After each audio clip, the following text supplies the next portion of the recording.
strong beliefs. He'd paddle like a fascia, a charanta in a creek. My love has got no faith, he's got his strong beliefs. He'd paddle like a fascia, a charanta in a creek. You're pretty small, people just want more and more, so she's strong. What he's looking for, you're pretty small. People just want more and more, so she's strong. What he's looking for, free from desire. Mind and senses purified, no shit, oh beaten. Con his cake, be glad the mark, oh free from desire. Mind and senses purified, no shit, oh beaten. Na na na na na na na na na.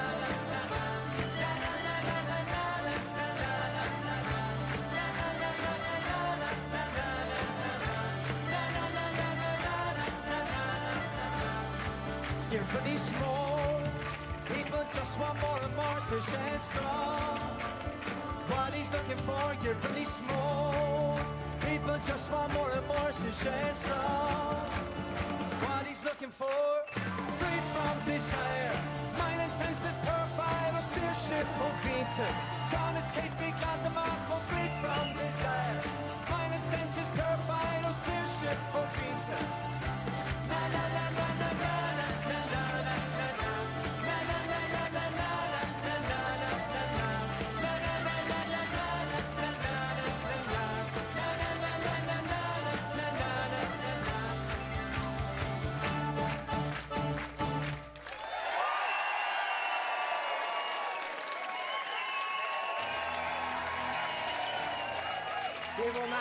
Agus bud Géad Fáilte go dtí up for the match.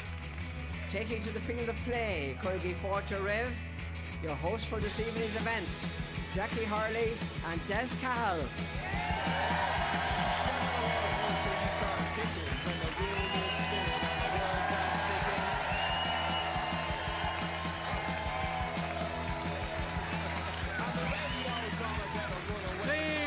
August Fáilte to up for the match.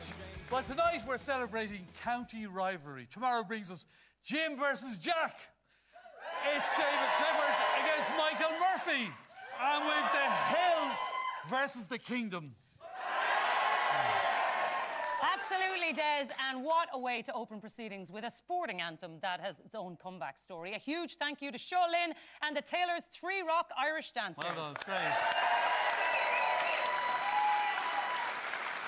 Now, we have a jam-packed show for you tonight. We've got legends from both counties, we've got plenty more music, and a chance for one of you, to win tickets for tomorrow's final.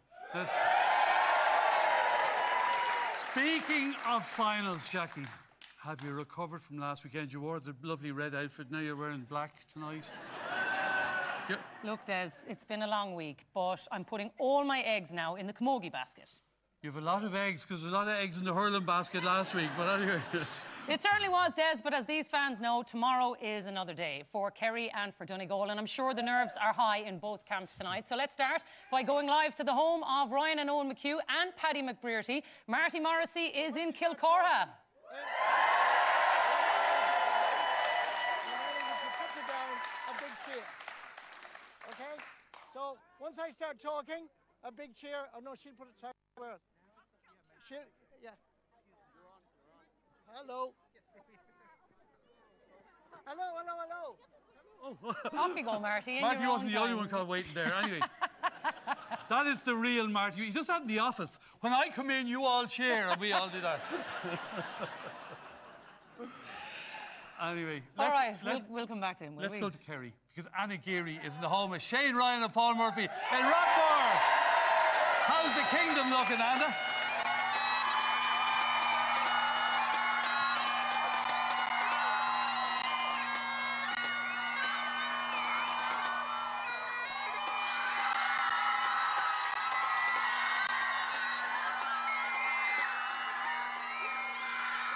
We are here in Rathmore, GA, only a few miles from the Cork-Kerry border. And as you can hear, the excitement, guys, is absolutely palpable. We're slowly making our way to Croke Park. The hats, the flags, the headbands, and even the rosary beads are at the ready. Everybody here is so excited. Rathmore, GA, is proudly steeped in tradition and success. They're the home of 17 All-Ireland senior football medals, 8 All-Stars and legends like Dinjo Crowley, Aidan Mahoney, Tom O'Sullivan and Declan O'Keefe. But tomorrow is all about Paul Murphy and Shane Ryan and the rest of the Kerry lads. The big question right now in everyone's minds is, when will Sam Maguire be coming home to Kerry? Actually, let me ask them, do you think Kerry are going to win tomorrow? Well, Des and Jackie, what do you think of that?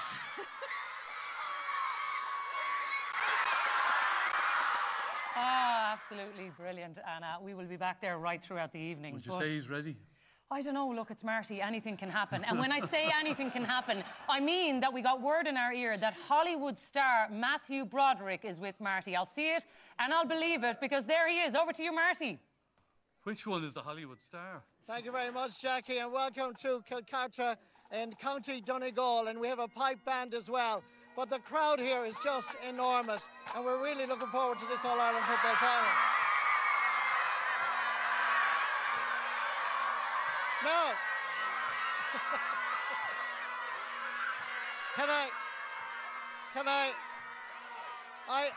thank you, you're a great man. Now, let me tell you that they love their football, but they also have a very, very special resident here on holidays, and we're so delighted and honoured to have him. I told him before we went on air that I went to see him in Broadway. The Odd Couple and the producers. It is, ladies and gentlemen, Matthew Broderick.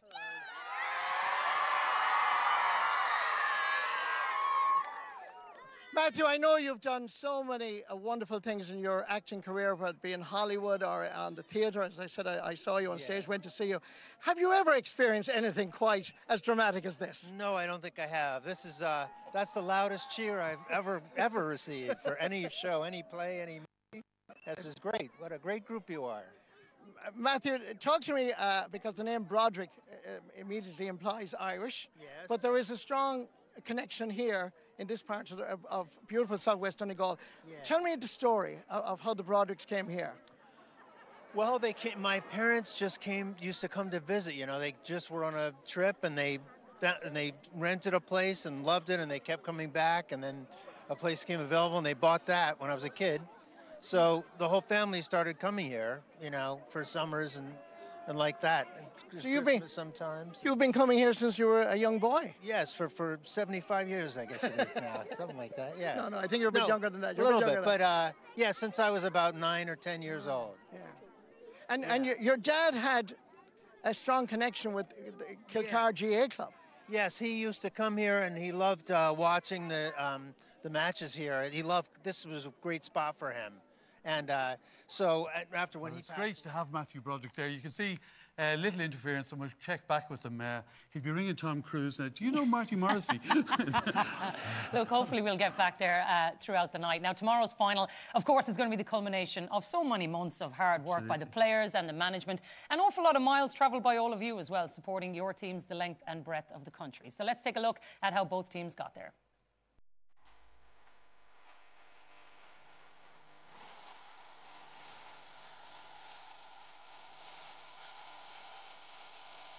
Going to Louth are the Leinster football champions for the 9th time, champions in 2025. And today, after a very, very long 68 years, the Lady Cup is back in County Louth. Come on!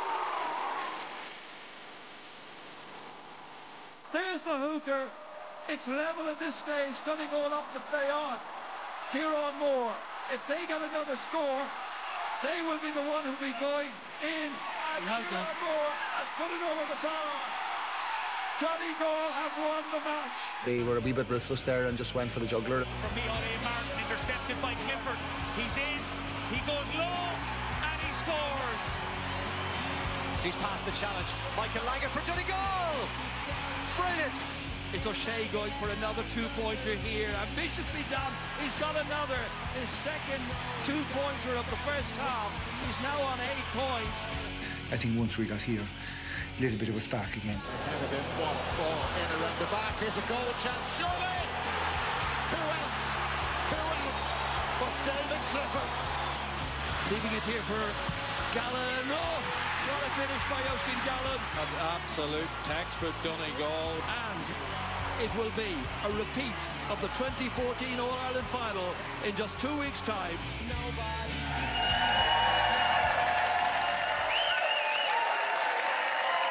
has been set up for some final tomorrow, that is for sure. Now, Des, there is something missing from our set. I'll give you a clue. It's a very special treasure that needs its own security. Marty's up in Donegal. Very, very close. But no, it is the Sam Maguire, and here to bring it out to us are the unofficial King of the Kingdom and the official godfather of Donegal football. Will you please welcome Daithí O'Shea and Brian McAniff?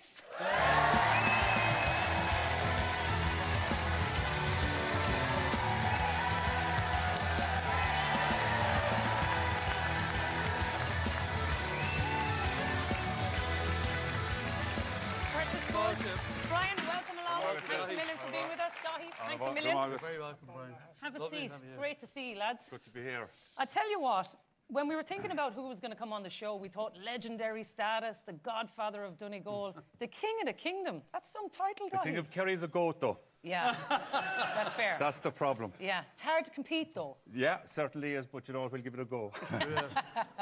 Brian, so the GA was 100+ years old when Donegal won their first All-Ireland, and you led Donegal to that victory in 1992. This time, the Saturday night before that 92, what did you do the night before the final? I took them to the Greyhounds the night before. You went to the Greyhounds? Yes, went to the Greyhounds. And then to kill it out, I took them in the old broken down coach that we had down O'Connell Street. And of course, the whole Donegal fans were on the street. They couldn't believe that this was happening. What time of night were you going down the street? About 10:30 at night. 10:30 at night? Yes. On your way to Coppers? I had enough of that over the years. I you did. Well, it obviously worked out all right. Oh, yeah, they settled them down, you know, and they were a good set of boys, though. They were around for some time, and I brought them into many places over the years. but we were talking about this earlier. Like, there's great similarities between the two counties. Huge amount, really. And to be fair, when Brian and the lads were winning the All-Ireland in 92, that was a very, very barren patch for us as well in Kerry, because we hadn't won the All-Ireland for about 11 years. So because they were green and gold, and because the counties are very, very similar, like say, there are two huge greatest areas in both counties, two big fishing communities in each county. You have Killybegs and you have Donegal, and then as well you're kind of northwest and southwest coming together. So when the lads were winning, all the Kerry boys were shouting for Donegal, and we've become great friends since. We're going to fall off around 2 hours tomorrow, Brian, but we'll get back together again after that. Well, it was nice for you to be able to celebrate 92. What was it like being involved in it, Brian? Because it did seem the whole county, no more than what's happening now, went absolutely mad. It was unbelievable. It lasted for about 9 months, and it probably cost us. It cost us our Ulster title the following year, but it was great. I didn't hold them back because we had waited a long time for that success. You know, I dreamt of it back in '72, and I dreamt it again in '83, and I got sacked 3 times in the intervening time. So I said I had to succeed this time, or it never would happen. Did you really get sacked 3 times? 3 times, yes. Yeah, so our Lord fell 3 times.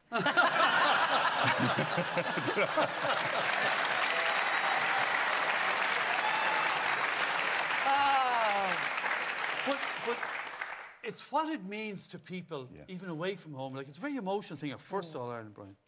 Without a doubt, Marty. I suppose the fact that I lived in Canada for 4 years and Donegal made their first Ulster final in 1963, would you believe? And I knew I would have been part of that squad. That it meant so much more to me when I came back home to make the Donegal side. And then, of course, it took a lot of time to do that because I came in as a player manager in 1972. We were so bad, no fault to Leitrim, they hammered us in Carrick and Shannon in December 1971.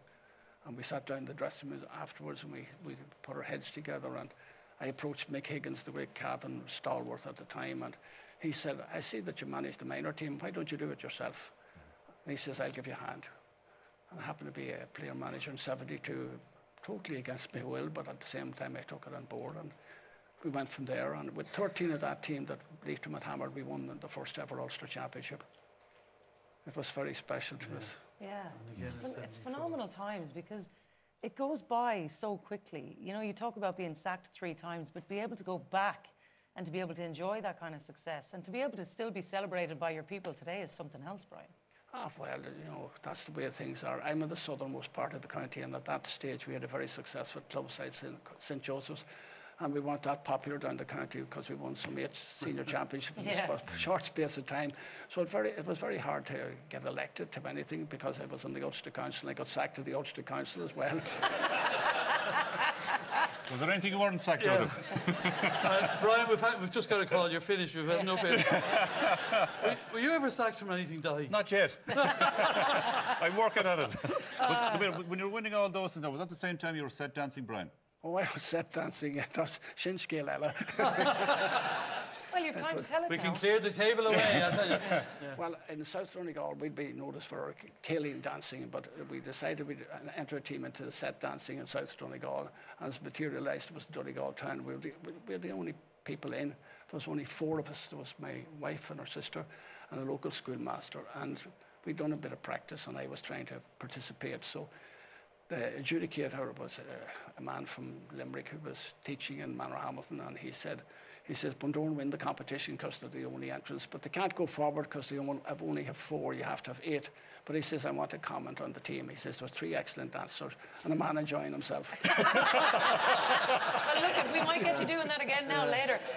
Come here, we need to get to tomorrow. And firstly, you have a very big, important job tomorrow. You get to do the Jubilee team and obviously get everybody moving on the pitch, which is great. All-Ireland final days they're a special thing when you get to be involved in them like that. Jackie, it's a fantastic day to be there, and to go in early as well, before people come in, before the crowd come in, is a really, really nice place to be as well. But I get to call out the Kerry Jubilee team from 2000 tomorrow, and just going through the script during the week, like you have 4 from Gaeltacht, you have Tomás and Dara O'Shea, Dharma Gerald, and you have Dara Kinnaid, of course, went on to become the captain. Maurice Fitz came on as a sub of the replay against Galway as well, and Mike Frank Russell. They're all there, the Hassets, and you're going, oh my God Almighty, living it through this. And I hope to be calling out this present team in 25 years' time as well, Brian. Yeah. For their Jubilee. You'll be on here tonight, and you'll have been sacked a couple of times like that. But you know, when you talk about that, the fact that tomorrow the Jubilee team is from one of the participating counties makes such a difference, doesn't it? It certainly does. It's tough when it's a county who aren't involved on the day. Yeah, it happened last week as well, now with Kilkenny as well, and people knew all the names there, and people were excited about it. But when you do have the team and the team in the final as well, it really, really adds to it. And again, it goes back to the players, well, the iconic players like Maurice Fitz and all these fellas. Seamus Moynihan was the captain, you know, and all these fellas and all these people coming out. So I hope all the Kerry crowd will be in fine and early and stay out of the pub. They'll be leaving fine and early as well, so someone... One last question on Jim McGuinness, because you've had him since he was a young fella. You know, you've watched him, you've moulded him as the manager. What will he be feeling tonight ahead of this tomorrow? Well, I had the opportunity of speaking to him this evening. I had a brother who wasn't well, and he phoned just to see how things were, which is part and parcel of Jim. Jim will be a very measured team manager. He's probably the most, and I say this with tongue-in-cheek, accomplished team manager in the country, and probably one of the best of all times. He educated himself in sports science as well. He spent a couple of times in soccer. He was with Glasgow Celtic for some period of time, and then he went abroad. I think it was to China, and then he went to the USA. So he came back well tutored. You know, everywhere you go, you learn. And he's that sort of guy. He always wanted to learn. But I would have known Jim since he was a boy. I remember playing against him in the county final, the junior county final. I came on as a sub that day. I was still playing. And what age were you? 100. What age was he? He's just out of minors, actually. And I saw him playing that well against Bundoran. I called him in for a trial in January '91. He told me he was going to America, and I said, you're not going to America, you're going to stay here with me. So he's part of the '92 squad, and I blooded him in the first round of the championship against Antrim Ballybofey, and lo and behold, did he pick up a very bad injury, and we went to the Ulster final. He still wasn't back. So I finished the following year, and he kind of faded away for a period of time, but then he came back. And the rest is history, huh? Well, he applied for the Donegal job twice, and he was twice turned down. So you don't like managers up there. So the new chairman came in, he asked me what I appointed under 21 team manager, and of course I picked Jim. and the rest is history. Yeah, amazing, really, isn't it? Well, Donny, good luck to you tomorrow. Thank you. Because that's hosting Croke Park. It is a special day. Brian, would you stay with us? I'll tell you why. Because this is the 50th anniversary of Kerry's first All-Ireland win with Mick O'Dwyer as manager. And 2 members of that famous team are joining us shortly. You'll enjoy meeting them again. So we'll see you back here in a couple of minutes. But first, here's a chance for one of you at home to win 2 tickets and go to the final in style. We've teamed up with Harvey Norman, #1 in Ireland for home appliances, technology and interiors to give you at home the chance to win a VIP trip for you and a friend to tomorrow's All-Ireland Senior Football Final. You'll get 2 tickets to see Kerry take on Donegal at Croke Park. Enjoy a 2-night stay with breakfast in the luxurious 5-star The College Green Hotel, Dublin, the perfect place to unwind after the big match. Not only that, but there's a massive €1,000 Harvey Norman gift card to spend in any of their stores nationwide, and €1,000 in cash too. For your chance to win those all-important tickets and the rest, answer this. McHale Park is a GAA stadium in what county? Is it Mayo, Cork or Dublin? To enter, call 1517 71 71 15 or text the word match followed by your answer and name to 57886. Maximum cost per entry is €2.50. You must be over 18 to enter. More details are on rte.ie/competitions. Lines will close at 11 o'clock tonight and the lucky winner will be announced towards the end of the show. So stay tuned for that. I seen Roscommon in 2 All-Irelands. The 21st of September 1980, the Rossies emerged from the tunnel. Kerry comes out, the whole of Croke Park erupts. Majestic moment. All-Ireland final day, the national anthem, the Rossies in Croke Park.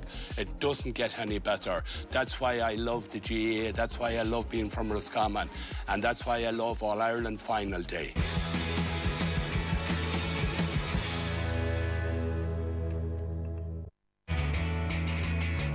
We had a radio and a lot of the neighbours didn't have now. And the radio was high up on the wall. And all the men and women of the village would come in. The house would fill up, the kitchen was small. Mammy would have tea and buns for them, or tea and apple tart or something was made for them for half-time. The radio was up to the ledge. Micheál O'Hare, everybody in the house, Christmas Eve, childlike excitement, and I haven't lost that yet. And I love All-Ireland final day, the greatest sporting occasion in the world.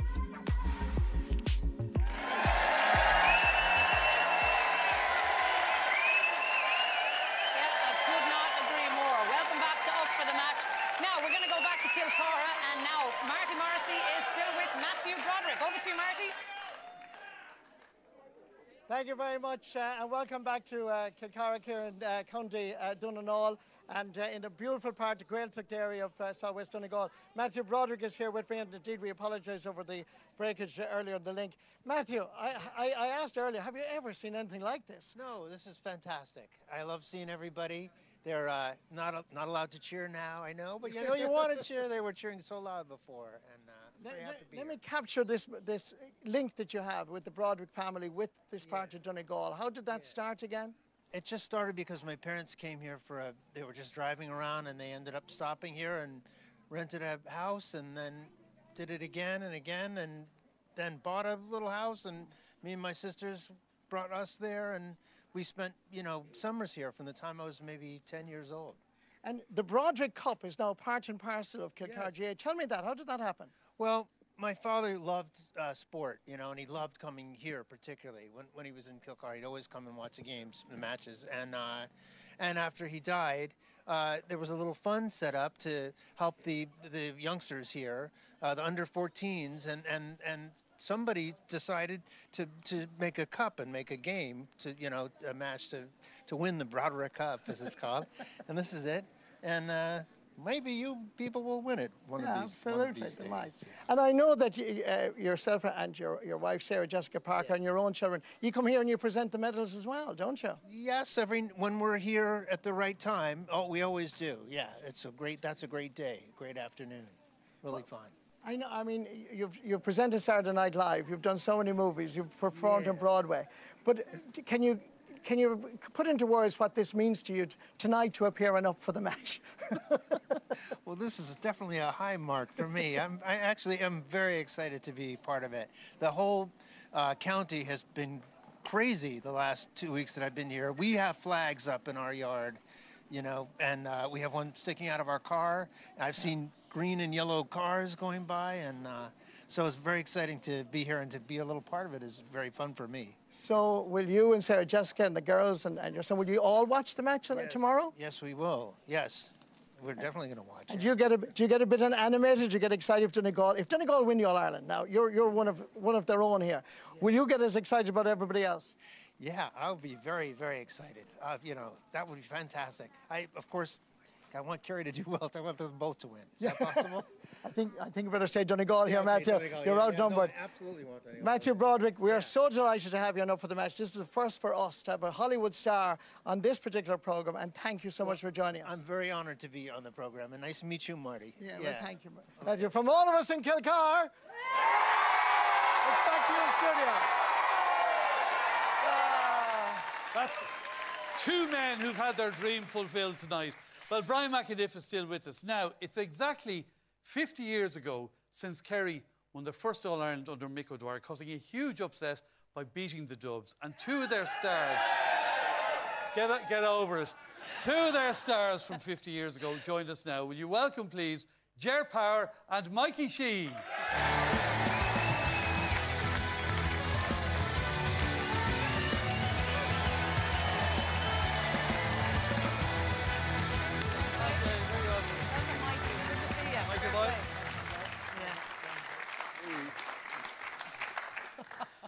Jackie said to me earlier, they're in fantastic nick, but I can't say that on air. I said, of course you can. I did, genuinely. I said, lads, you're looking well for lads who played 50 years ago in the final. But Mikey's a young fella, like. I got that sense. I got that sense. But I was working for the Kerrymen in the latter part of year-long success. These, for young people, these were rock stars. Kerry were winning virtually every year. Micko, of course, the late Mick O'Dwyer, the great Mick O'Dwyer, leading them. But the life he had, I used to look and go envying. I mean, they had a world tour, Jackie. Micko was great at organising the sponsorship as well, wasn't he? Like the Bendix deal, Ger. There's a photo. I got a photograph. None of the younger ones remembered it, and I got a photograph to show people. See that? That's Ger front left. that caused consternation, Ger. Tell the story of it. Well, it was one of Micko's bright ideas, because fair dues to Micko, in all the period of time, the first person he always was interested in the players. And there was a great chairman at that time as well, Frank King. So they were two businessmen, really, like, you know. So we didn't have any team funds. We had to go out and raise the funds ourselves. So Micko came up with the Bendix washing machine menu. But the only problem was there was only one washing machine. We were all expecting a delivery of a washing machine to the house, but it never came, like, you know. But just kept above in the county board offices. I think it's still there as a memento. But there was a fuss about it, wasn't there, Mikey? There was a bit of a fuss, all right, yeah. But just go back to Ger and the photograph. It's years since I've seen it, but the models are out in the front. the heavies are at the back, you know. But there was, a funny kind of a story. Grania, my wife, was with me today, and somebody was mentioning the Bendix job again, and she said to me, you know, people in Tralee, actually, when she used to meet them, they all thought that we got a Bendix machine. And she said, you don't even realise it, but we actually did own a Bendix washing machine, but we paid for it. And come here, tell me about the world tour then. Is that true? That's true, because I can remember the first meeting we had in 1981. It was after a league game in Tralee. I think we played Kildare in the end of March, and Micko was, you know, he was a massive players man. So he felt we had won 3 in a row.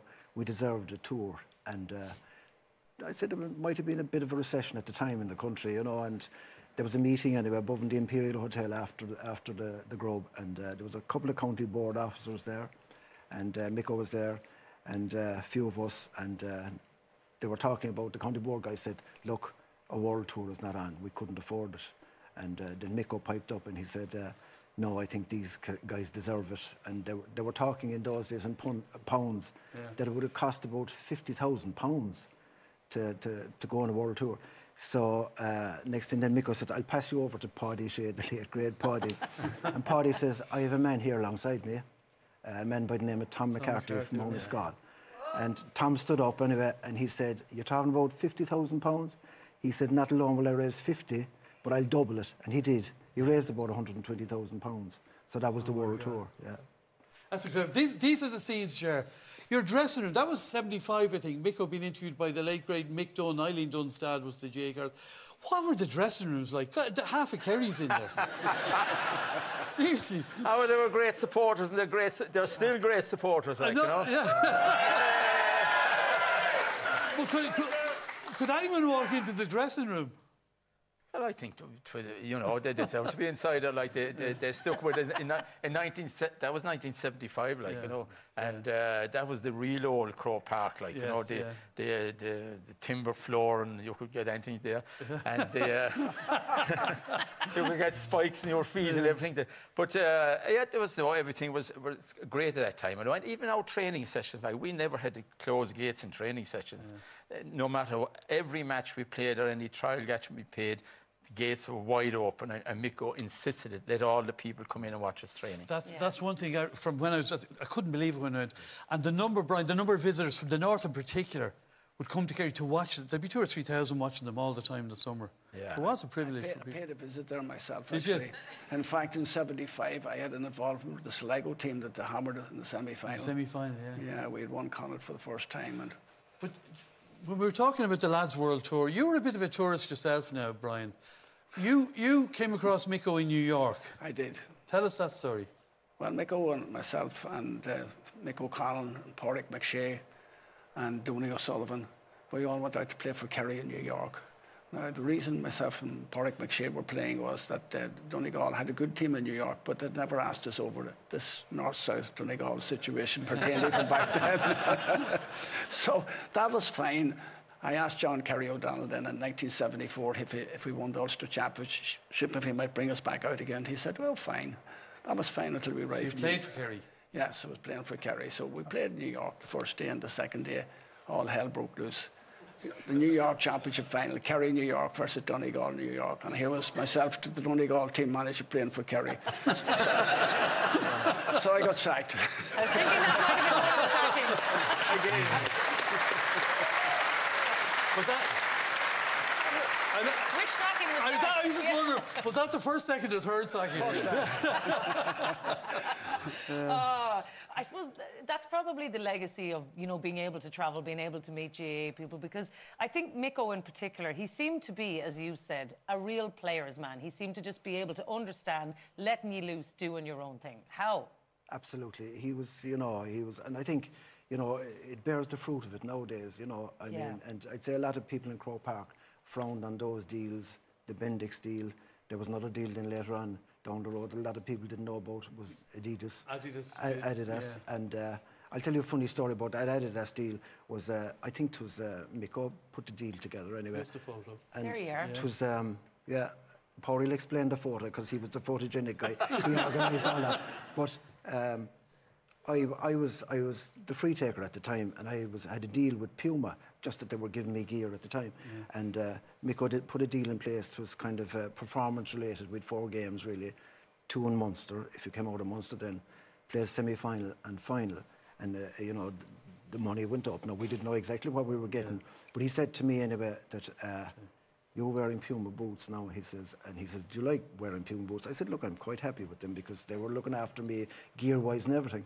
And he said, you might have to change them, but he said, stick with them for the moment. So after the first championship game anyway, the following Tuesday night in training, he called me aside. I got a letter, he said, you'll have to change the boots. But he says, do you still want to wear them? And I said, I would. And I had a couple of other pairs. So he says, give them to me. So he brought him down to some Gracie down in South Kerry anyway. came back with them 2 days later, and sure they were like Adidas stripes on them. There were stripes on them. So job done. Yeah. There's young Mikey. And Ger, the background to that was everyone had to wear O'Neill's gear, and you broke that rule as well. Well, to see, there was a little bit of deal, a few bob on the side. Coming to the players. Yeah, there was nobody knew that photograph was being taken. Yeah. That was taken on a Sunday morning over in Fitzgerald Stadium in Killarney. Nobody was allowed in except the Adidas kind of professional photographers and Mick Dwyer. They were the only people that were allowed into that. And it was, as you can see, it was all Adidas gear and the whole lot. But that created a bit of trouble as well. Like, you were the original cuteurs of the GA, really, that group. But you're also the most wonderful team. I mean, you've 16 All-Ireland medals sitting beside you there. It's not incredible, Brian? Yeah. It is incredible. It really is. It's spectacular. I have to tell you a story on the back of it. I got a call from Mick Dwyer some years back. They're going to Australia. And he says, Brian, he says, I was thinking of doing a tour in Northern Ireland. He says, I would suggest Belfast, Carrickmore in County Tyrone, and Bundoran in your own hometown. And I worked out a deal with the hometown, but the Donegal County Board wanted it to Ballybofey, and rightly so. So there was, I'd say, in excess of 10,000 people in Ballybofey that day. Unreal, because we were in Division 3 at the time. So what happened was that Mick had a man on the gate who was supposed to be 60-40. But when we went to get the money after the game, the old Mercedes that I had and the guy that was watching the gate had gone with all the money. So we got nothing in Donegal from the whole lot. You should have seen him coming now, Brian, in fairness. Had he been in Bundoran, it wouldn't have happened, I assure you. Absolutely brilliant stuff. Can we finish off, lads, on tomorrow? I mean, David Clifford now seems to be the poster boy of the GAA in the way that you were, Mikey. You know, so is he the new kid now that you were in those days? And I know it's different. We're looking at these brand deals or whatever, but it does seem there is pressure on his shoulders. There is, but you know, look, Jesus, I just enjoy being mentioned in his company or in the conversation when you're mentioning David Clifford. To me, like he's different gravy. He's only 26 years of age, and he probably is the greatest footballer of all time. And, you know, the thing I like about him, particularly this year, the new rules are suiting him big time. But he's able to handle that pressure on his shoulders. I think he thrives in it. And I think he'll be one of the reasons that hopefully he's going to get us over the line tomorrow.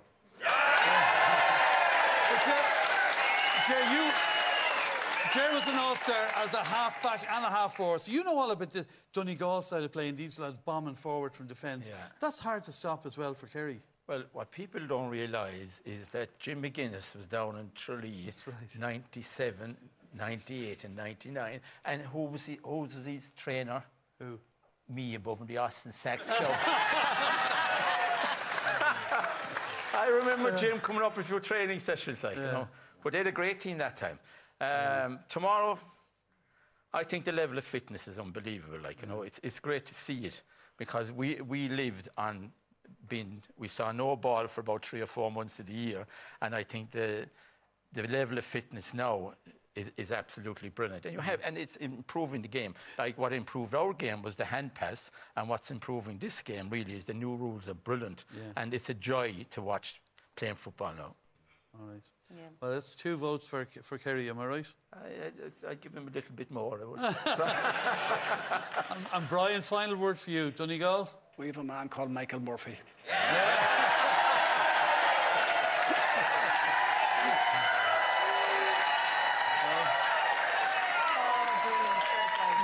Now look what you started. No, we'll see after the match who's talking. Okay.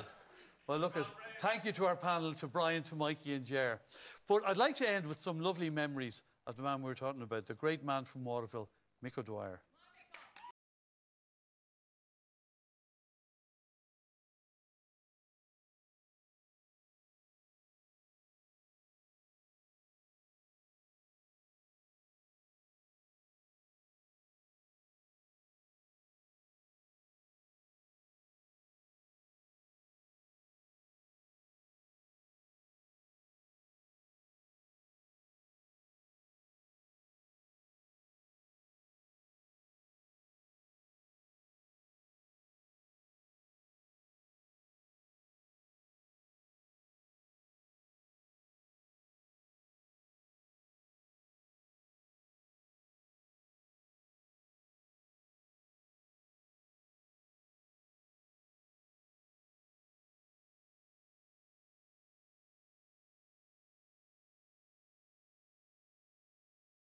A championship that we trained for 27 consecutive nights.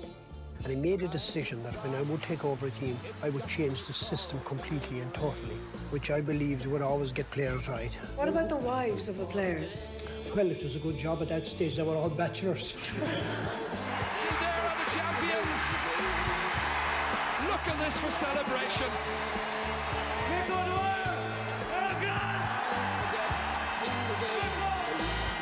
It's all over at least for the champions. Today was the day to get it right, and I'm thrilled and delighted for Laois to win. Well, you're a saint in Kildare. You're going to be canonised in Laois now.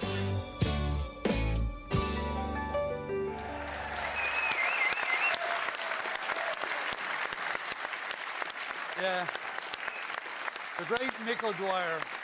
Now, when we were deciding what song should represent Kerry tonight, we thought only of this famous clip.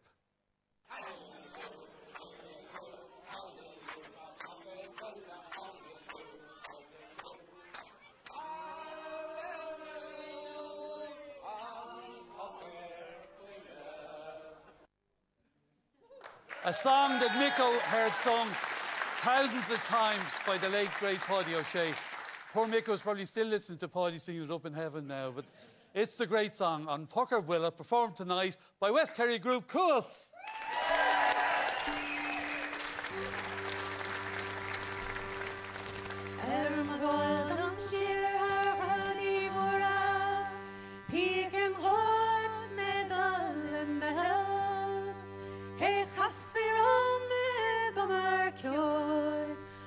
Pakang promise say Bulla hallelujah, hallelujah, Pucker Bulla hallelujah, hallelujah, Tom Pucker Bulla. Hit the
Absolutely brilliant performance there from Trad Group Cuas, all the way from West Kerry. Fair play, gang. Well, we'll head from Kerry to Donegal in a moment, but first, here's another chance for you at home to win a VIP trip to tomorrow's final. We've teamed up with Harvey Norman, #1 in Ireland for home appliances, technology and interiors, to give you at home the chance to win a VIP trip for you and a friend to tomorrow's All-Ireland Senior Football Final. You'll get 2 tickets to see Kerry take on Donegal at Croke Park.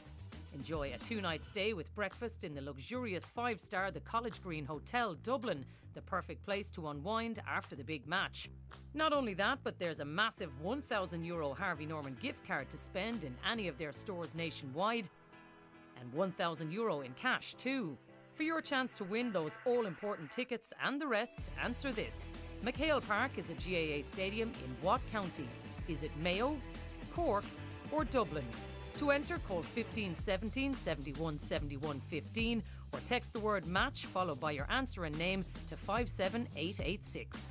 Maximum cost per entry is €2.50. You must be over 18 to enter. More details are on rte.ie/competitions. Lines will close at 11 o'clock tonight and the lucky winner will be announced towards the end of the show. So stay tuned for that. All right, let's go back to the Marty Party up in Kilcar. Thank you very much, Jackie Fáilte go Cara Kunde Donegal, and they're all excited, aren't you? For the first time tonight, I tried to inspire them to be loud, because I've done this up for the match for quite some time, and I have to say, Kilcar goes straight to #1.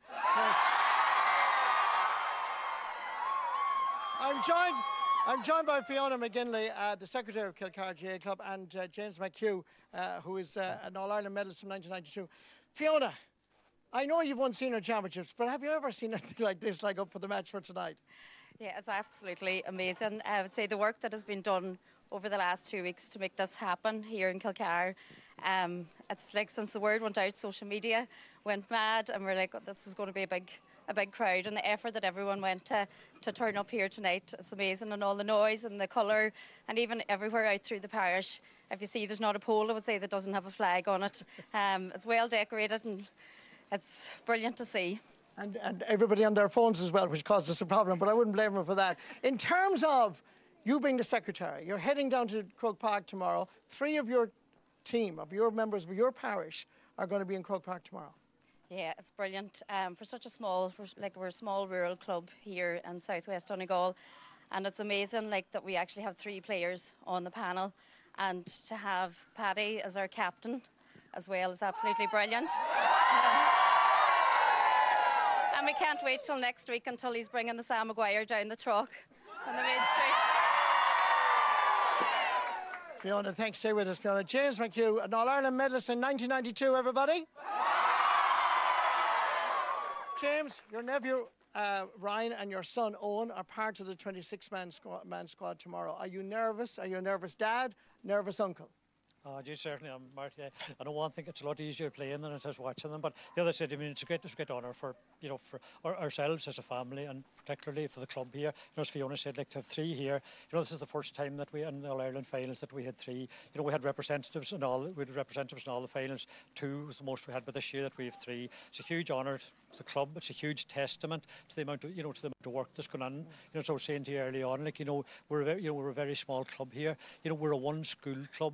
We're averaging probably the amount of students we've only 100 students in our school. So when you think of that, it's a huge testament to the amount of work that's going on, the coaches and everything else. And as I was saying early on, a lot of the lads, they've 2 minor A and 3 under 21 A's in this county, which is a huge, when you think about it, it's a huge achievement for for a small club. And again, as I say, testament to the amount of work that this club has done. And last year you won the Comórtas Pell. So Comórtas Pell is going to be held here in Kilcar, in this beautiful part of the Gaeltacht area.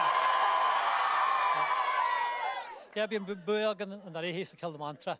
Agus tá sí an seo blin agin agus tá fáilte róh gahan le daine go dtí Kilcara. Well, I can promise you a very, very warm welcome. They even build marquees for us here. But in terms of travelling tomorrow, my God, there'll be a cavalcade going down from all parts of Donegal to Croke Park tomorrow, won't there? Well, I hear everybody's leaving at 7 o'clock tomorrow morning. So Virginia better have the roads cleared, because traffic is going to be mayhem. But listen, we were delighted to be able to get the opportunity to be here tonight. So we didn't mind waiting until tomorrow morning to head up the road. So a warning for the people of Virginia and Cavan to have everything ready for them and for the people of Donegal.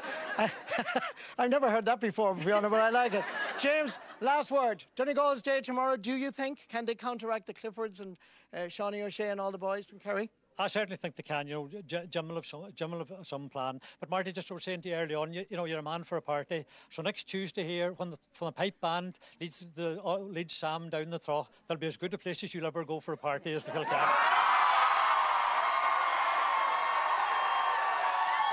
And James, I can tell you, James, I've learned my lesson, James. I'm not going to Croke Park at all. I'm just going to stay here. Anyway, from all of us in Kilcar, back to you in the studio. Well done. That is some record for the small numbers in the school, isn't it? But we've plenty more to come. More crack, more music. We'll see you straight.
Small boys and girls should always be brought to matches.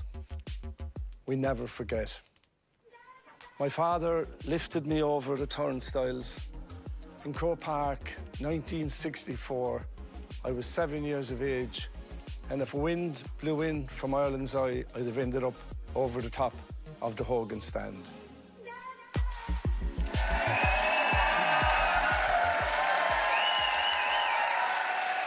You're welcome back to Up for the Match on the eve of the All-Ireland Final. But not everyone has a ticket, and once again they've entrusted me with 2 golden tickets and 2 hopeful audience members, but only one can win. Now, this game worked so well last week, we decided to do it again. It's called All-Star Higher and Lower. Now, in with a chance to win tonight's prize are Edel McHugh from Ardra in Donegal and Paddy Moriarty from Kenmare in Kerry. Now, Edel, you've made a long journey to be with us tonight. Yeah, I come from Brisbane in Australia, and my sisters come from Sydney, so yeah, we need these tickets. Oh, fantastic. Welcome along, Claire, as well. Brilliant. Yeah. How long are you home for? 3 weeks. Brilliant. Yeah. Well, hopefully we can help with your time here. Paddy, you have a long-term commitment as well, I believe, if you win tomorrow? Yeah, I said to lads at the start of the year that if we went all the way, I'd get a tattoo of the Jubilee crest, so... Tattoos didn't work out great now last weekend. Just saying, so no pressure? Yeah. Where are you putting the tattoo? We'll see. Well, your girlfriend Ella is here as well, and I think you could be under pressure if it goes somewhere else. But anyway, one of you is going to walk away tonight with 2 tickets to tomorrow's final. But first, you have to play our game. Quick recap of the rules. Now, remember, this is actually as much for Des as for anybody else. He's going to show you a card with an all-star player, and all you guys have to do is correctly guess if the next card has a higher or lower amount of all-stars than the previous GAA legend. Whoever gets to the end of the line wins, but one wrong answer, and we will pass control of the board over to the other person. Again, these have all been checked and verified, so we're all happy to play. Edel won the coin toss earlier and has decided to play first. So, over to you, Desi. OK, Denny, we're going to reveal the first all-star, and it's the great Lee Keegan from Mayo, and he has 5 all-stars. Well done, Lee. I was nervous taking that off in case I was doing it wrong again. So Lee Keegan has 5 all-stars, Edel. Has our next all-star got higher or lower? It's Carl Lacey from Donegal. Higher or lower than 5? Lower. Lower, says Edel. 4. You're still going. Right, so Carl Lacey has 4. The great Sean Kavanagh from Tyrone has higher or lower than 4? Higher. Higher. The audience giving her big 5 hand there. is higher. You're on a roll all the way from Brisbane to play. Next, it's the legend Owen Liston from Kerry. Higher or lower than 5? You can, audience. We'll go higher. Higher. It's 4. All right, Paddy takes control of the board. Okay. Paddy. So bomber on Paddy. Right. Valerie Mulcahy, legendary player from Cork. Higher or lower than 4? Higher. Higher, says Paddy. It's 6. All right. And now you're still in control of the board, Paddy, and we're going to the last one. Last one. Now remember, Paddy, you get this right, you're going to the All-Ireland, but if you get this wrong, Edel is going immediately to the All-Ireland final, okay? So no pressure, Paddy. Only your life, your tattoo, everything hangs in the balance, but go for it. It's Leah Caffrey of Dublin, who'll be playing in the All-Ireland Ladies Final in 2 weeks' time. So, do you think it's higher or lower than 6? Higher. Higher, says Paddy. I'll tell you the answer after the reminder about the quiz again. Here's your last chance to get your hands on 2 tickets for tomorrow's All-Ireland football final between Kerry and Donegal, with thanks to Harvey Norman. You'll stay 2 nights at the 5-star College Green Hotel in Dublin. There's €1,000 Harvey Norman gift card plus €1,000 in cash as well. For your chance to win those all-important tickets and the rest, answer this. McHale Park is a GAA stadium in what county? Is it Mayo, Cork or Dublin? To enter, call 15 17 71 71 15 or text the word match followed by your answer and name to 57886. Maximum cost per entry is €2.50. You must be over 18 to enter. More details are on rte.ie/competitions. Lines will close at 11 o'clock tonight, and the lucky winner will be announced towards the end of the show, so stay tuned for that. All right, we are still here with Edel and Paddy. Both of them are hoping to win tickets for tomorrow's final, but only one of them can win. Paddy has decided to keep playing, and he thinks that Leah Caffrey has more All-Stars than Valerie Mulcahy. Let's reveal. Is it higher or lower? Leah has 4. It's lower. I mean, Edel wins. She's travelled home from Brisbane, in fairness. From Australia. I have one happy sister over there. Losing your mind over there. Oh, look, that is great. But good news for you, boy. The runner-up doesn't go home empty-handed, because you get 2 nights B&B for 2 people at the 4-star Knockranny House Hotel in Westport, County Mayo. Is that great? Well done. Yeah.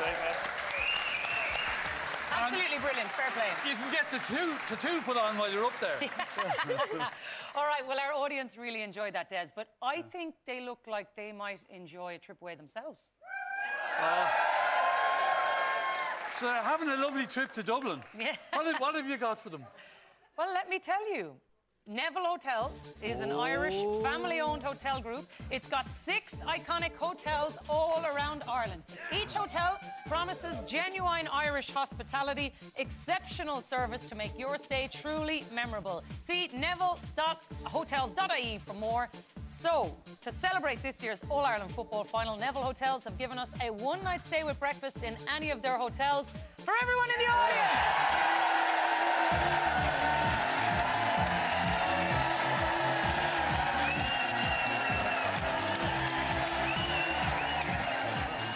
I think they're more excited about that than the All-Ireland.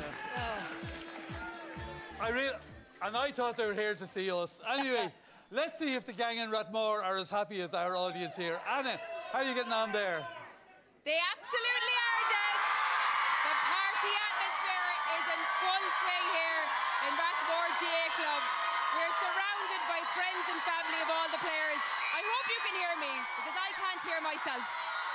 We have Nora O'Connor with us here, former Kerry footballer, selector with the Kerry senior ladies football team, and of course, proud Rathmore woman as well. Very important. Nora, we were talking earlier on about how GA players, what makes them so special is that idea that, yes, they're national stars, but they're also their local heroes too, and they're always so willing to give of their time. Oh, definitely. Just had an incident there with Shane during the year. We were discussing a training about as ladies football kick it off the hand, will we bring in the tea? So I said, oh, sure, I have my man, I have Shane. Text Shane, arrived home. First thing a text, then a video. That was okay. Next thing, I got a phone call from Shane, going through the whole thing. About the kick out? Yeah, all about the kick out and how it was done and whatever. And he said to me, he'd give me a few teas, and I said, I'll collect them. No, he said, I'll bring them to you. So here I was, getting ready for training on Friday, and there was Shane outside my door with my teas ready for training. So that is giving time. And you brought them down to Mary Ellen then, and she started kicking off the tea, which is pretty revolutionary in ladies football. Yes. I believe Mayo started copying you then. They did, but we leave that one. We'll leave that. We won't go there. But again, like you said, that's what it's all about, the GA. People giving back, giving their time. So you thought you were just going to get a text from Shane, and in the end you got a video, a phone call, and an even call to the house. Did you give him back the teas? No. No, she didn't give him back the teas.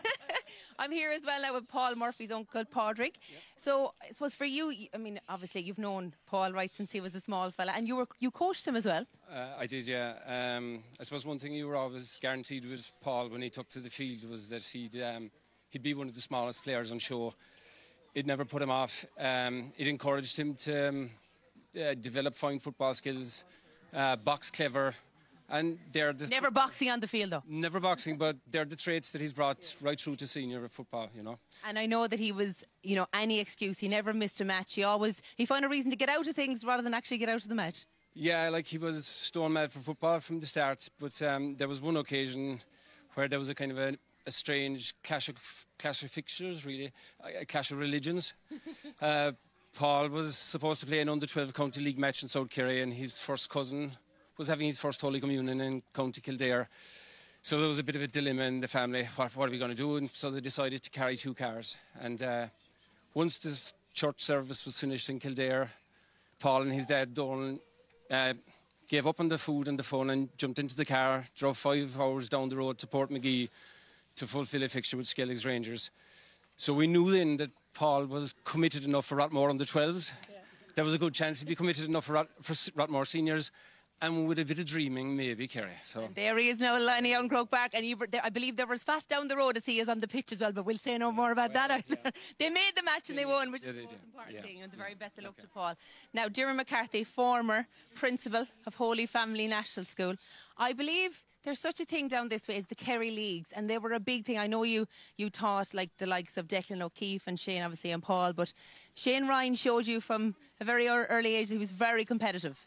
That's correct, Anna. It was not the Kerry Leagues now we're talking about. We're talking about the Christmas League in the old boys' school, a tradition which goes back to the 70s. Paddy Malooly started that tradition way back in the 70s, and we continued it in our time in the boys' school. And then we went into our new amalgamated school, which was Holy Family National School. Shane Ryan happened to be in the first 6th class in Holy Family National School and was captain and got into the final of the Christmas League. Now, as I told you, it was as big as any All-Ireland final. So when it came to the end of that final, Shane and his opposition were on level score. And mother of God, what did Shane decide to do? He decided to go into goal himself. And as a result, won the Christmas League. So we claim in Holy Family National School to have made a goalie out of Shane Ryan. And we're delighted with that. Well, I'm sure all of Kerry are delighted because he's standing in the middle of the post tomorrow, and the very best of luck, Shane. Now, supporters come in all different shapes and sizes. And over here is Denise Cullity and this little fella called Max, and he is also going to be representing Kerry, vying for the nose of Tralee. Is that right? Yes, he's one of 32 dogs, so 1,550 dogs entered, and down to the final 32 now, so he's cheering for Kerry. And I'm sure that you're hoping that Kerry will win tomorrow, and that'll be a good omen for Max then as well. 100%. Now I wonder, does Max have a nose for winning? Do you reckon? Do you think Kerry are going to win tomorrow? I think Max thinks so as well. Back to the studio. I'd say Max is more taking it back than Matthew Broderick by all the shouting. All right, our next guests might share the same county colours, but you better believe they are shouting for opposite sides tomorrow. Would you welcome, please, 3 more All-Ireland winners, Donegal's Eamon McGee and Frank McGlynn, and from Kerry, Mark O'Shea.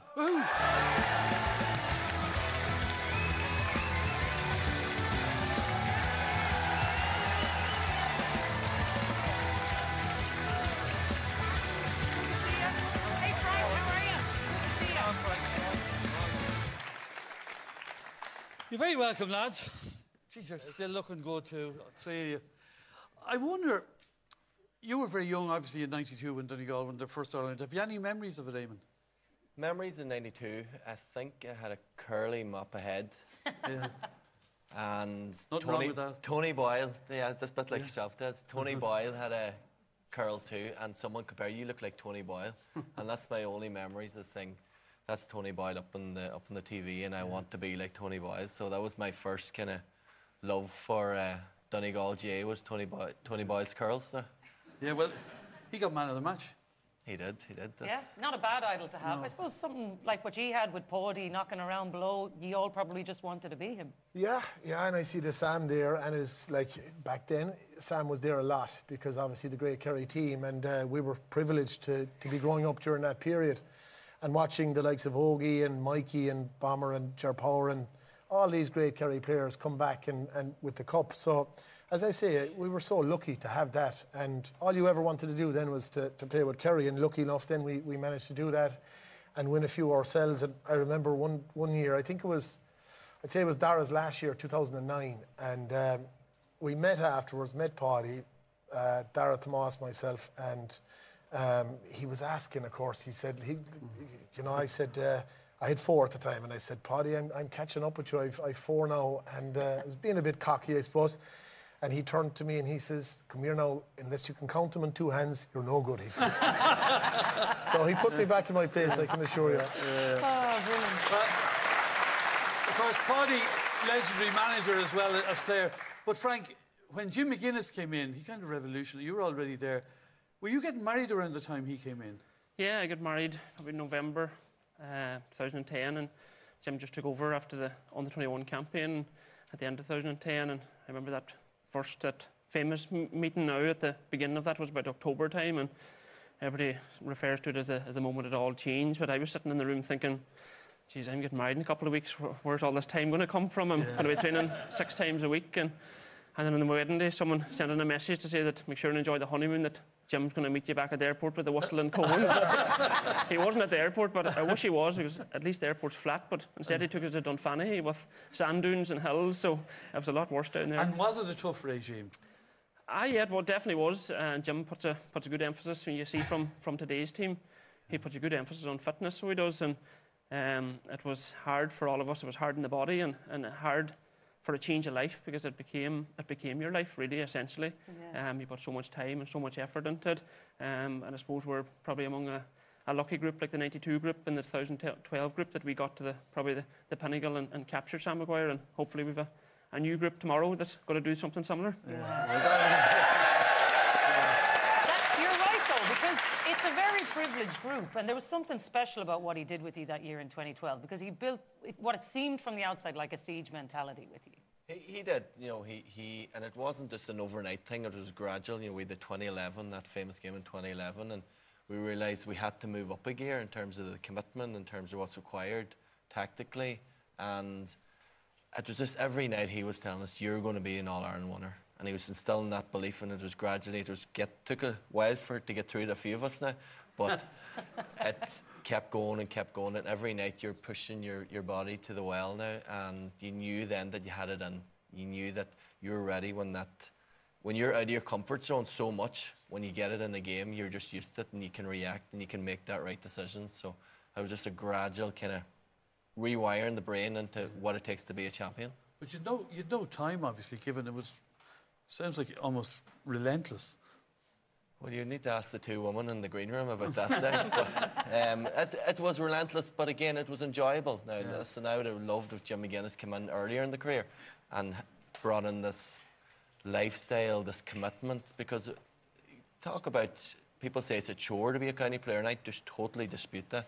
I think it's an honour and like to be a privilege to be part of an environment that's an elite environment like that there, and to be afforded to give the opportunity to do that, and to put on the Donegal jersey after you training that. I think that's a massive privilege. Were you enjoying yourselves a bit more before Jim came in? That's part of the problem now, but we'll pass on from that. Come here, in 2012, Mark, obviously this rivalry starts here with that quarter-final. What are your memories of that defeat to Donegal that day? It was a tough day out, Jackie. Donegal, we saw that coming, I suppose, in 2011 with what they brought against Dublin. Possibly should have got over the line. But then in 2012, Tomas tells a good story about when we were taking our kick out, and he was marking Rory Kavanagh, who'd be a good friend of mine, actually, in the boys. He was a college buddy of mine, but he would just run back, and he was going straight back into the defence. So you could see what Donegal were trying to do. They were trying to just create be totally solid at the back. But then if they broke down the play and won the ball back, their transition play was straight up the field. And I remember marking Colin McFadden with 100 yards of space in front of you, and it was like trying to keep the tide out. And the ball was put into space, and he kicked 3 or 4 that day. So then we met him again, and he got over the line that day, and well deservedly so. And we didn't see that coming at all, So we had to kind of change up tack for when we met them again, and thankfully we did. But in that year in 2012, there was a big emphasis by Jim, was there, on that you weren't just playing for yourselves, you were playing for the people of Donegal. Yeah, I suppose that was one message that Jim always would have brought to the group, and as far back as when he started in 2010, and bringing us to those places like Downings. So he always used to remind us that Donegal, no different to Kerry that was mentioned earlier, they've their rivers, their mountains and their lakes, and that's something that the players should always be very, very proud of, and to be aware that it is a privilege, that they came and said, that you're not just representing yourself, and it's not Frank McDonagh going out in the pitch, you're wearing that Donegal jersey to, I suppose, to represent your family, your club, and the thousands of supporters that's going to be there and watching on TV tomorrow. And that sense of pride was always a huge factor for Jim, and it was always spoken about that, you know, we are Donegal, and why does it have to be the other counties? Tyrone was probably one of the big teams in Ulster at that time, and he put a huge emphasis on that we needed to be at the level of Tyrone, and we needed to be competing with the likes of Kerry and Dublin. And when we got those victories against Kerry and against the likes of Tyrone, that gave us that extra bit of belief and pride in our jersey then, and that's something similar to the team this year. Yeah, we were looking at pictures of the homecoming earlier, Eamon, when you came home in 2012. Like, it was fantastic scenes there getting on. And it was lashing rain, wasn't it? Young Michael Murphy. Michael Murphy had a bit of hair then. Don't you be slagging Michael Murphy before the match. Yeah. He can still score goals, though. Yeah, that's for sure. No, it was a great buzz, Des. It was a great buzz, and you know that's what we aspire to be like Kerry in terms of that tradition. I think Kerry was chatted earlier on the week with Mark there. Kerry are going on 60-something finals, and it will take a wee while to get up to that number. We're only in number 4 here, but this is how you build. This is how you build it. Like the 2012 group are coming off 92. You know, how many young fellas are going to be watching the 2025 group? And, you know, as Frank says, hopefully it's a victory. Yeah. But this is how you build tradition, by just, you know, building on the generation and building on the success. Yeah. It's also the experience, and that's what it is, Mark. It's, you know, you get beaten in 2012, then you go away, you take the lessons. When you come back in 2014, it's a different team, but you find a way to get over the line. Yeah, you're dead right, Jackie. And like I said, I suppose sometimes when you lose, you learn so much in those defeats, and certainly in 2012, like I said, Donegal had the best of both worlds. They had a packed defence, and yet when they transitioned, they had like oceans of space. So, in fairness to Eamon Fitzmaurice, in 2014, it was very much, he let it be player-led. Obviously, he was directing it. But we just said, if Donegal were going to do something similar, we were going to keep our bodies back and keep our bodies in shape. And it's a hard thing to do, because if you're going down the field, the natural instinct is to go after your man and maybe get on the end of a score. So we had 2 very disciplined players, and young Paul Murphy at the time, who actually went on to get man of the match that day, and Peter Crowley, and they stayed, and their job was to stay and just protect that full back line. So I think when the Donegal boys came up the field and looked in, it wasn't as easy as 2012. Now, that said, in those games, there is an element of luck, I think, as well, and Donegal were very unlucky on the day.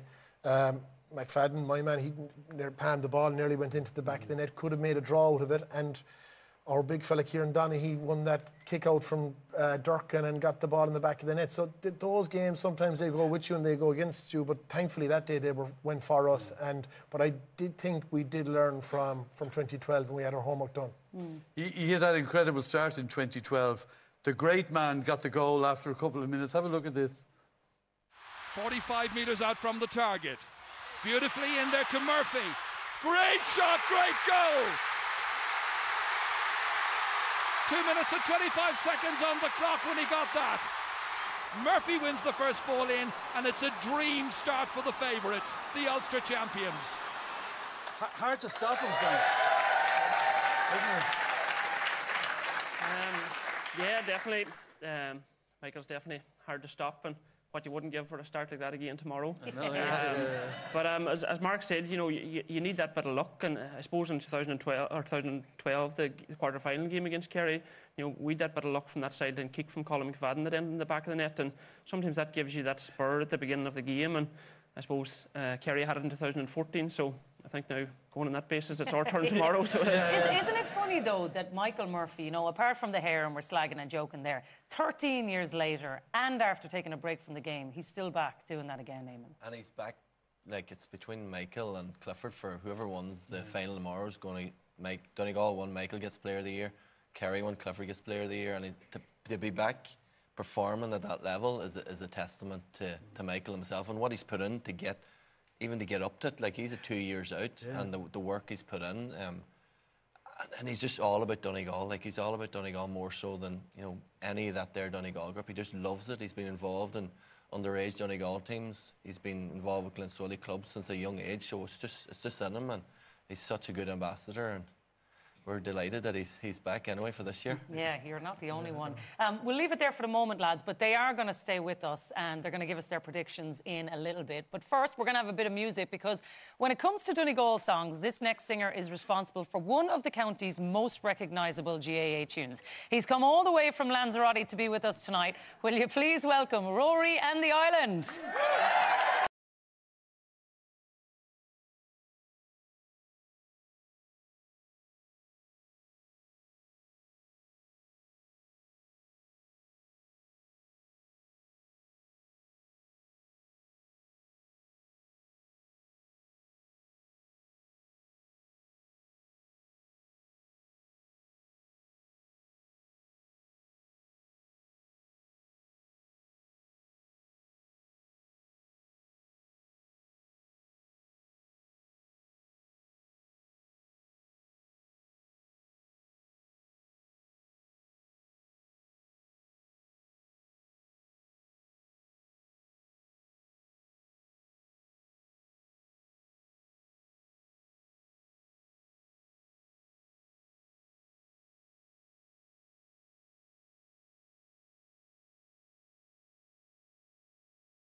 Atlantis. Jimmy's bringing sound back to Donegal again. Bringing sound back to Donegal again. Bringing sound back to Donegal again. 1, 2, 3, 4.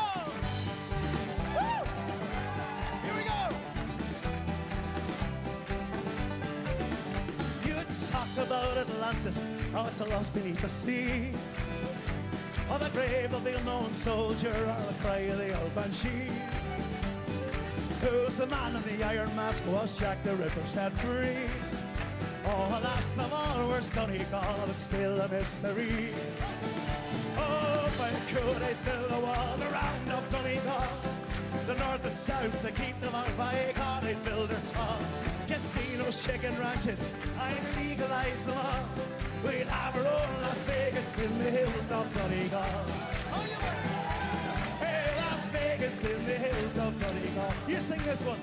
Oh, why could I build a wall around of Donegal?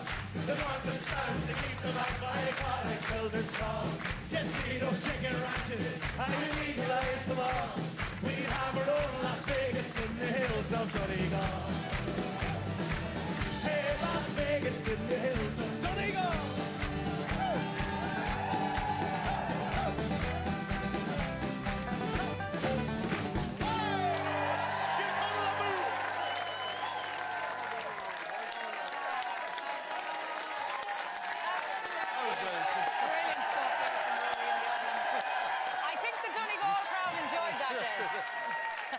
Yeah.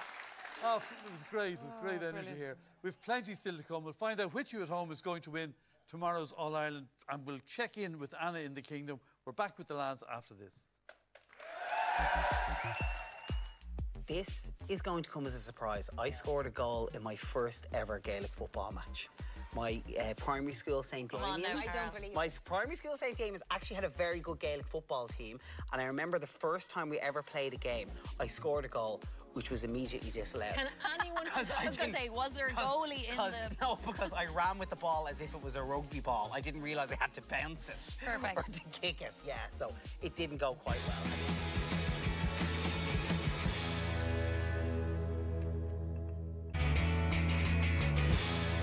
Half of my family are from Derry, very proud of my Derry connections, spent half my childhood up there. That's why I'm wearing the Derry jersey. If Derry and Dublin are in a final, who are you going for? It's actually going to be Derry. Yeah, it would. It would. I think it's kind of the underdog element of it as well. The rest of the country will be going for Derry too. Speaking of Dublin, why are you wearing a Dublin jersey? Why? You're from Kildare. Yeah, well, see, I was born in Dublin, lived there for a few years, but then I did grow up in Kildare, so I kind of feel like a bit of a fraud. But I did get this jersey from Santa when I was 12 years old, and it's the cool Ireland.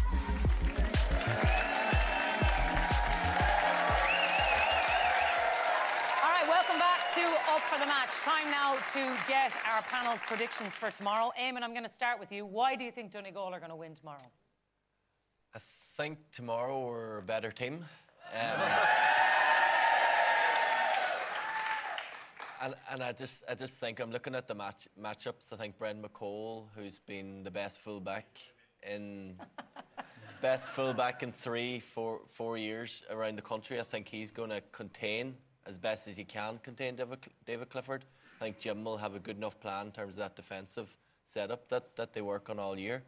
And I think Oisín Gallen will have a big say in things. You know, it's everybody's talking about Michael Murphy, but I think Oisín Gallen's incredibly talented. I think he's going to be man of the match tomorrow.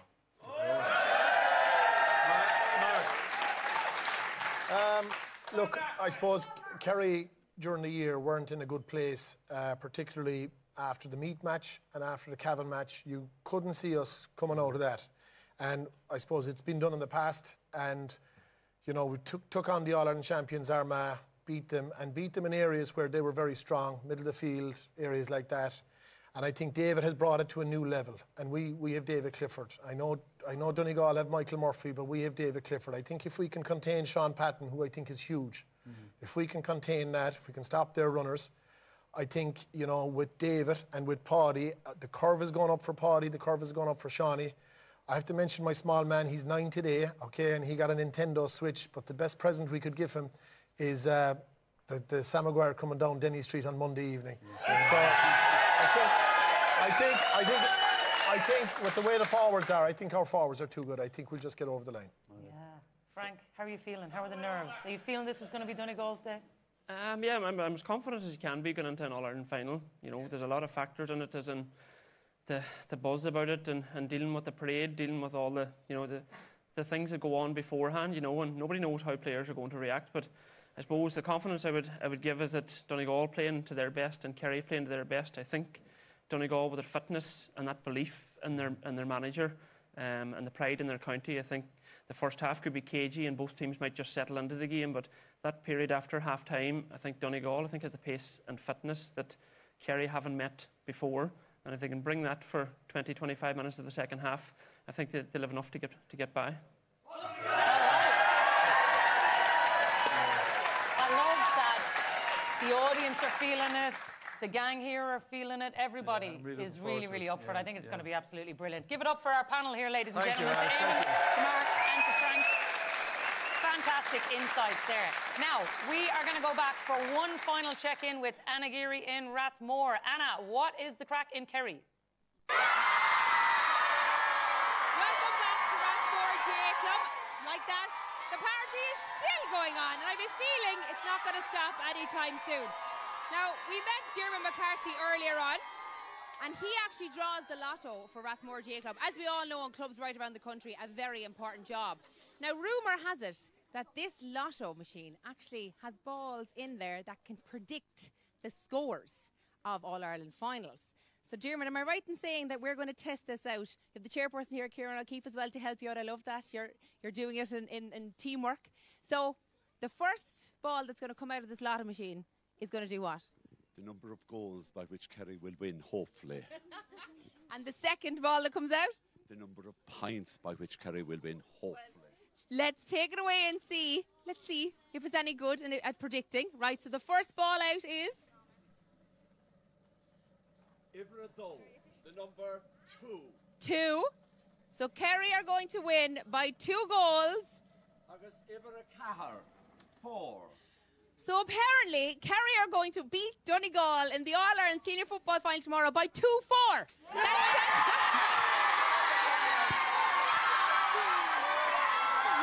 Only time will tell. Now, representing Kerry is obviously very proud, and it's also very proud for this next woman. She mightn't be doing it on GA fields, but she is bringing a lot of pride to Kerry, and that is the current Kerry Rose, Laura Daly. Laura, I know that your own GA career was ended at the tender age of under-8s. However, you have found another way to represent Kerry. I have indeed. I am absolutely thrilled and honoured this year to be the Kerry Rose. It's incredible, and like that, obviously my GA career didn't last too long, but it was well outlived by my granddad, Declan Lovett. He has a few All-Ireland medals under his belt, so we need to give a little silent nod to Kilmoyle GAA, and I suppose to Ballymckelliget GAA as well, my own club, who have supported me very strongly, especially when it came to the Kerry Rose this year. And I believe you're going to sing a few bars of a song that Kerry people know very well, and they're going to join in as well, am I right? Absolutely. I think, do we all know the Rose of Tralee? Yeah! Take it away. She was lovely and fair as the rose of the summer. Yet was not her beauty alone that won me. Oh no.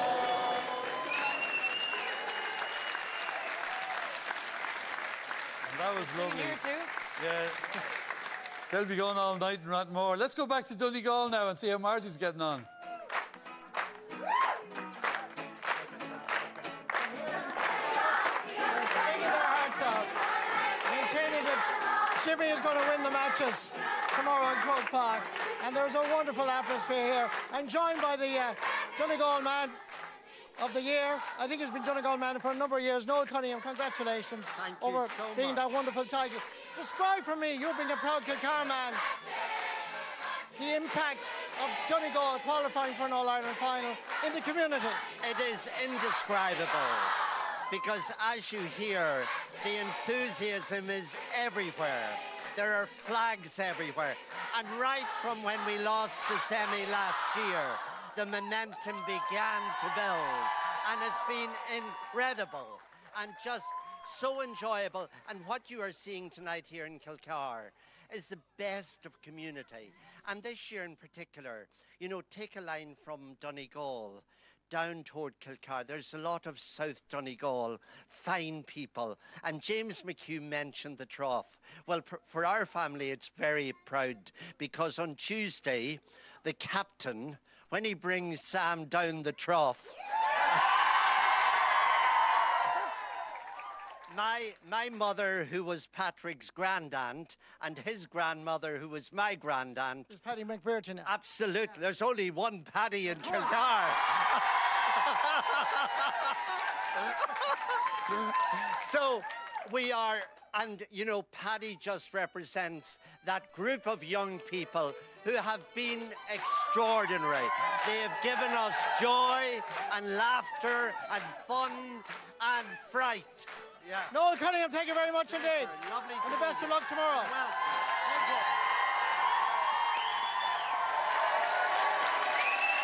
Good man, Noel. Well, now it's time to find out who has won our competition for you at home, and the winner is a dub. Phil O'Brien in Dublin. Are you all thrilled?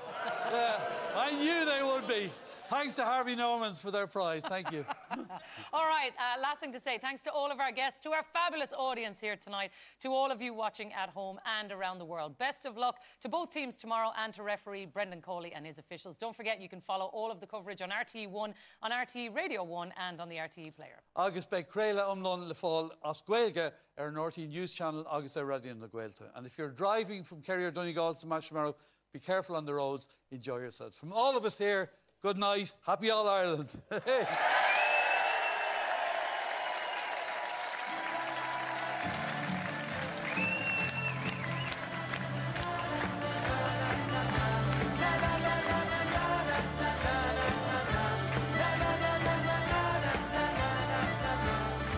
You're pretty small. People just want more and more, so share scroll. What he's looking for, you're pretty small. People just want more and more, so share strong. What he's looking for, freed from desire. Mind and senses purified or freed from desire. Mind and senses purified or freed from desire. Mind and senses purified or still shit or beaten.